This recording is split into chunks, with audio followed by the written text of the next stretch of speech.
Hey guys, welcome back to Jessin Reads Romance. I'm Jessin, and today is the start of a new reading vlog. It's the first day of the Kindle Clear Out Readathon, and I'm so excited because I have a lot of good books that I put on my TBR. I did put a lot on my TBR. I tend to do these things. One, it's because I'm a mood reader and I like to have options. And two, it's like I don't want to only assign myself 4 books to read during the course of this readathon, and then I'm just kind of like, I don't know, I feel like an underachiever. I'd rather assign more books to myself to read and then not meet that goal than assign 4 and then I finish it. I don't know, I'm weird. So it's Saturday, March 13th, the first day of the readathon. Last night I did start Filthy Dark, which was a book that was not on my list at all, and I was planning to finish reading it on Friday. But if you don't know, it's very hard for me to stay up late, so I passed out before 10 o'clock last night and I did not get to finish it. So I was reading that this morning. It's not part of this readathon, it was not part of my list, and I had started it yesterday, so it doesn't count. But I did get a later start on this reading vlog. So it's around lunchtime right now, and I just started Ruthless Creatures by J.T. Gessinger. This was one of my books that I picked for a second chance author. I've only read one book by J.T. Gessinger. I really didn't enjoy it that much, so this is my second try. And this book has been vetted by 2 of my close friends, Juliet, who is my aunt, podcast co-host, and Jen from the Book Refuge. They both read this and they think that I'll really like it. It's mafia-esque. The blurb was pretty vague and I like it because I'm like, ooh, intriguing. What's going on here? I don't really know. The book opens with the heroine Natalie, and she's still grieving for her fiance who has been missing for 5 years. This is the 5th anniversary of him disappearing. On the day before their wedding, on the night of their rehearsal dinner, he went out that morning for a hike and he never returned. And this, I think, Nat did say after 5 years of a person being missing, then they're legally declared dead. And so she's feeling extremely depressed, extremely down. And she does have this friend Sloan, and Sloan's just like, I'm not gonna let you be alone. Let's go out. Let's go to a bar. Let's do something. Let's get out there. It's kind of time to move on. I don't want to push you, but also come have fun with me. Don't just stay home with your dog. They go to a bar, and Sloan is very flirty, very outgoing, and she sees this guy across the bar, and she's like, holy shit, yes, he is my type. I need to approach him. And this is our hero, Cage. So the best friend is approaching him and he shoots her down. But whenever Natalie makes eye contact with Cage, being very mysterious, wearing sunglasses in a bar, huge hint, she even says means he's up to no good. And they kind of have a run-in when she goes to the bathroom, and he's not very friendly, actually. And so this is their first meeting, and you can tell that something's going on with Cage. You can tell that meeting Natalie has kind of thrown him for a loop, and we don't know why yet. And so that's as far as I am in the book so far. I need to get to reading because my plan is to finish this book before the live show tonight. Charles from Books on Stereo asked me to be a part of the live show discussing Kerrigan Byrne books. So I definitely want to finish this book before the live show so that I can start another book tonight. I kind of feel like I'm playing catch up today because I always say that the weekends are the days that I dedicate to reading, which is normally true, and Saturday's normally my busiest reading day. But I also have 2 tests that are coming up next week, which is, it always falls on readathons, always does. So I can't totally and completely exclusively read today, but I'm gonna try my hardest. So wish me luck, guys. Okay, so I'm almost halfway through Ruthless Creatures, and I really like this one. I really do. I think that the intense connection that the 2 main characters have, it's really it's just so on point in the beginning. So Cage is very mysterious. You don't exactly know why he's there, but you can guess. As the reader, you can guess. And we do get his point of view when he leaves after having a conversation with Natalie, telling her, yeah, I just bought this house. And she's like, well, who buys a house with a briefcase full of cash? And he's like, well, I'm laundering money through it. Straight up. That's another thing that I find very interesting, the honesty and the communication. I know that he's still hiding some stuff, but again, I'm pretty sure I can figure it out. And it's that's one of the things I'm anticipating to see her reaction when she does find out. Probably was involved in her fiance's disappearance and / death if he's dead. So I'm really loving it. I'm really loving it. They went on a date. It's been a couple months since they met the first time.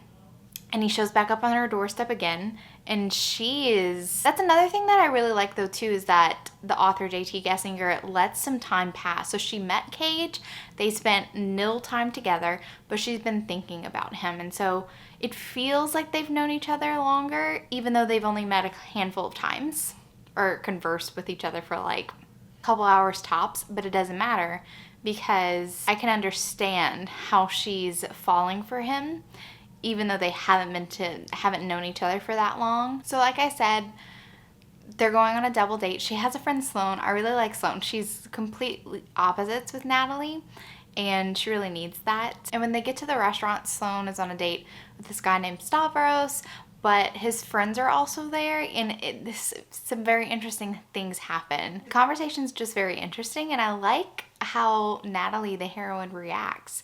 She's not stupid. She's not like, what are you guys talking about? She's using context clues, and she's like putting two and two things together, and without him having to come out and say stuff, she's like, oh, I get it. And I like that. I like that in a heroine. So anyway, it's going really good. And got a couple more hours until the live show, so I'm hopefully going to be able to finish it. I'm really loving it. So the more I love a book, the faster I'll read it, because there's no, oh, let me put it down and do like something else. If I really love a book, and especially when it's on my Kindle, this is one of the reasons why I really love my Kindle Paperwhite. I'm like, this thing will stick to me like glue. I will take it with me absolutely everywhere. If I'm folding laundry, I'm gonna prop it up right there, and I'm gonna be reading while I'm folding laundry. If I'm eating, it's there. If I'm driving, sad to say it, this thing is in my lap. So if there's a red light or I'm at a stop sign, if I can get a couple words in, it's well worth it. So yep, that's what happens whenever I'm really enjoying a book. I don't know why I just closed it, because I'm going to end this clip and I'm going to immediately jump back in. So just wanted to let you guys know that it's going pretty good, almost at the halfway mark. We'll see if it pulls it all together in the end. Hey guys, I was hoping to update you guys last night after I finished Ruthless Creatures, but I literally finished it right before I went live, which was so much fun. I was so excited. This was like such a good conversation with Kerrigan Byrne. She mentioned some interesting projects that she really wanted to write, and I'm just like, yeah, it was a good time. I had a good time. But after that, I was like so tired. I took a bath and I like went in bed. I'm like, I just don't feel like filming, so I didn't. But anyway, here's the update on Ruthless Creatures. I really enjoyed this book. I'm gonna give it 4.5 stars. I really liked them as a couple. Like, they were just so hot, so magnetic, some really amazing sex, some really kinky sex, and I was like, I'm so here for it. Love it so much. So I'm glad that I gave J.T. Gessinger a second chance. There was a slight little, it had to do with the conflict. The heroine reacted in a way, which I didn't blame her at all, but then she did something, not like off the wall, but like, it was just really dramatic. And I would have preferred if they would have like talked about it as a couple, but I enjoyed the scenes following it, so it was okay. But I really loved it. I really did love it. So that's a great start to this reading vlog. I'm really excited about really loving the first book that I have on my TBR. So this morning I started Some Sort of Crazy by Melanie Harlow. This is the second book in the series, and I'm assuming it's about all the sisters, because the one of her other sisters, the heroine sister, her name's Skylar. She's with somebody, and I'm pretty sure the first book is about her romance, so I might backtrack and read hers, because I'm just really enjoying this. Like, Melanie Harlow writes some kind of like small town, like easy, comforting contemporary romances. Like, you always know what you're getting when you're reading a Melanie Harlow. She's that sort of contemporary author. You can't read like a ton in a row, because sometimes it just sounds a little, the plot just feels a little samey, but it's something that it's like whenever you just need a book to like wind down with, these are the types of books that I like to read. I don't know if I'm explaining that right. But this is a friends to lovers. So the heroine, Natalie, she's out drinking with her sisters, and they decide to go to a psychic. And they did a psychic reading for both of her sisters, and she was pretty accurate for that. When it comes time for Natalie to get her reading, she's actually been with her long-term boyfriend, who she's been dating since high school, but it's pretty stagnant. And he said that he's planning to propose later in the year, but like none of the sisters really think, like they keep mentioning, are you comfortable? Are you really in love with him? Or you feel like you've put in so much time and effort into this relationship that you would feel like a quitter if you decide that you're unhappy now? Like, what is it called? The sunk cost fallacy. That's what that is. Okay, so that's what her sisters are basically saying. Like, your relationship with Dan, that's what this is. She's like, no, we're in love with each other. This is just what happens whenever you're with somebody for 10 years. You get comfortable and you're okay with doing separate things. But internally, she's acknowledging that when they're talking about their plans later on that night, she's like, both of us prefer to do things, you know, separately than spend time together. And we haven't seen each other in a very long time because they don't even live together. So at this psychic reading, she said that she's about to experience some chaos in her life, and there's going to be like another man, not the one that she's currently with. And she's like, oh no, that's bullshit. No way. And then her childhood best friend comes back to town. Miles's parents who have gone through a divorce, they had like a summer house in her small town. I believe that he lives in Detroit.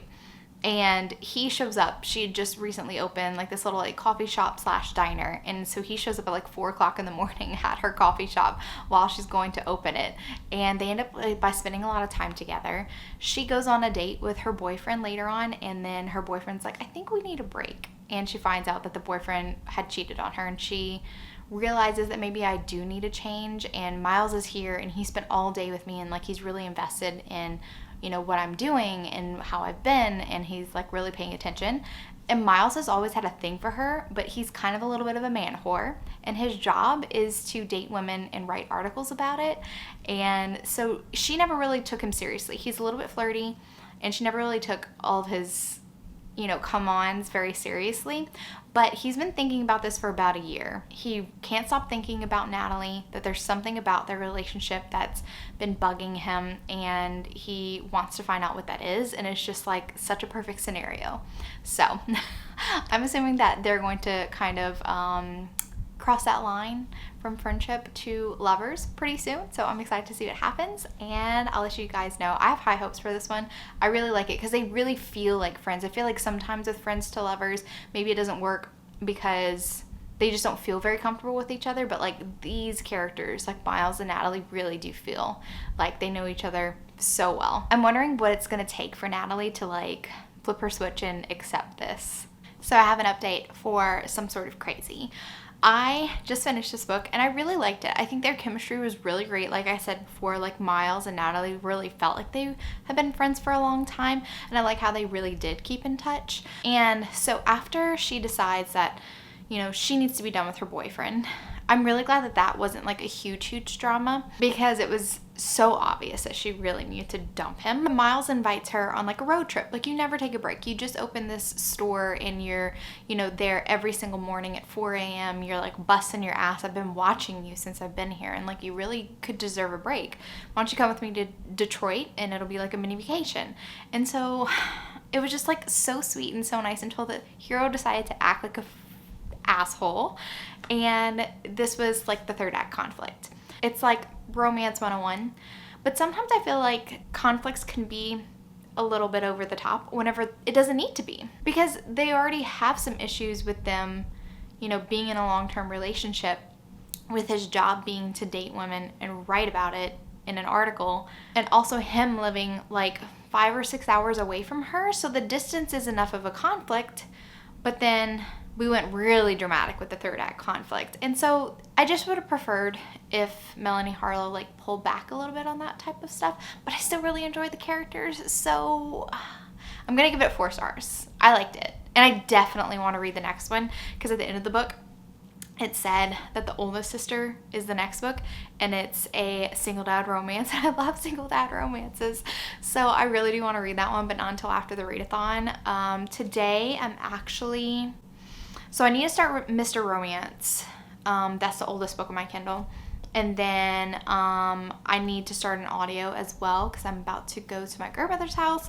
So I want to listen to an audiobook in the car. So I think I'm going to start Teach Me by Alexandria House. And that's a single dad romance, which, like I said, I really love those. So I'm going to start that one and then read Mr. Romance whenever I get back tonight. And then I'll let you guys know what I think about those. Hello and welcome to the Editing Jessin Show. Because I realized that, one, I lost some footage and I need to redo it. And two, this would have been a really long reading vlog, and I need to get used to the fact that I need to split up my reading vlogs for readathons that are like a week-long readathon. You live and you learn. You live and you learn. Look, I'm going to take a page out of Crystal's bookish life. I'm going to follow her directive. And from now on, whenever I have a week-long readathon, I'm going to be doing a two-parter because I tend to gab. I can't stop talking. So I'm just going to be doing that type of thing. So let's talk about When Love Ignites by Rosie Adams.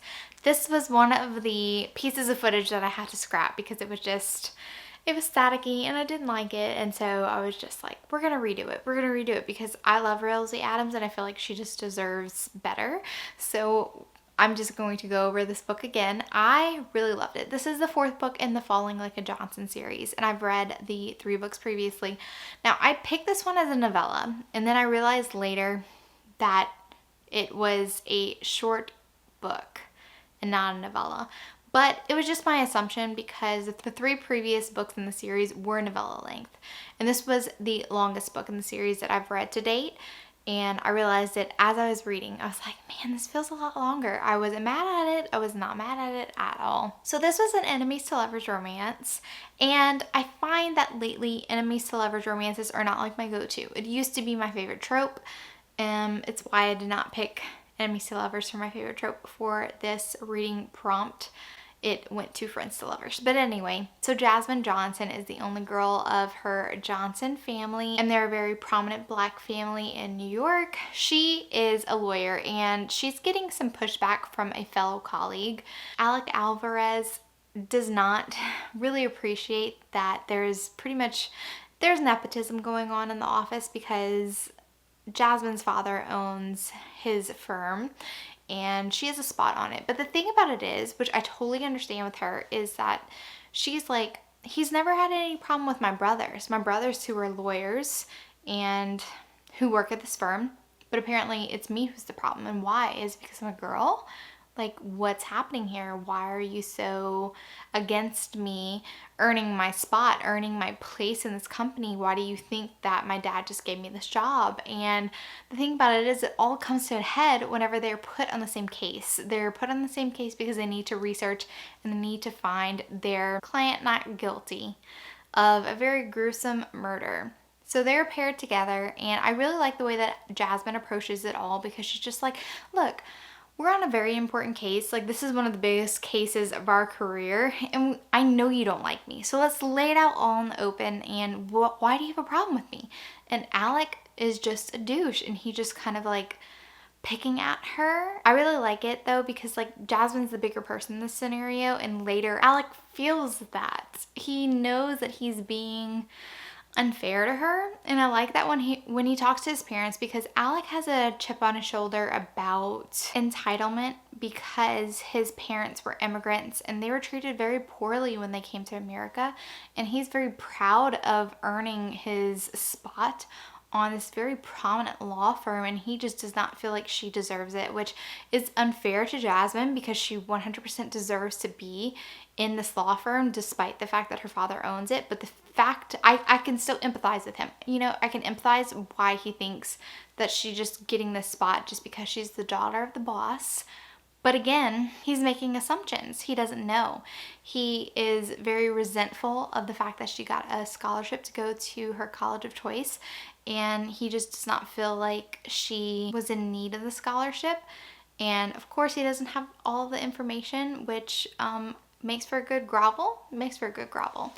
Overall, I really liked Jasmine and Alec as a couple. I think that they worked very well together. I liked the way that they kind of came together, the way that Alec suddenly started seeing things in Jasmine that he was like, okay, I never noticed this before, and I definitely have to give her props. She does her research. She's working very late at night. She's doing everything that I do and should be doing, and I like that he gives her recognition for all the hard work that she's doing in her law firm. And actually, I don't always find this to be interesting, but I feel like the case that they were assigned to was very interesting. I was very interested to see who was the person who committed the crime.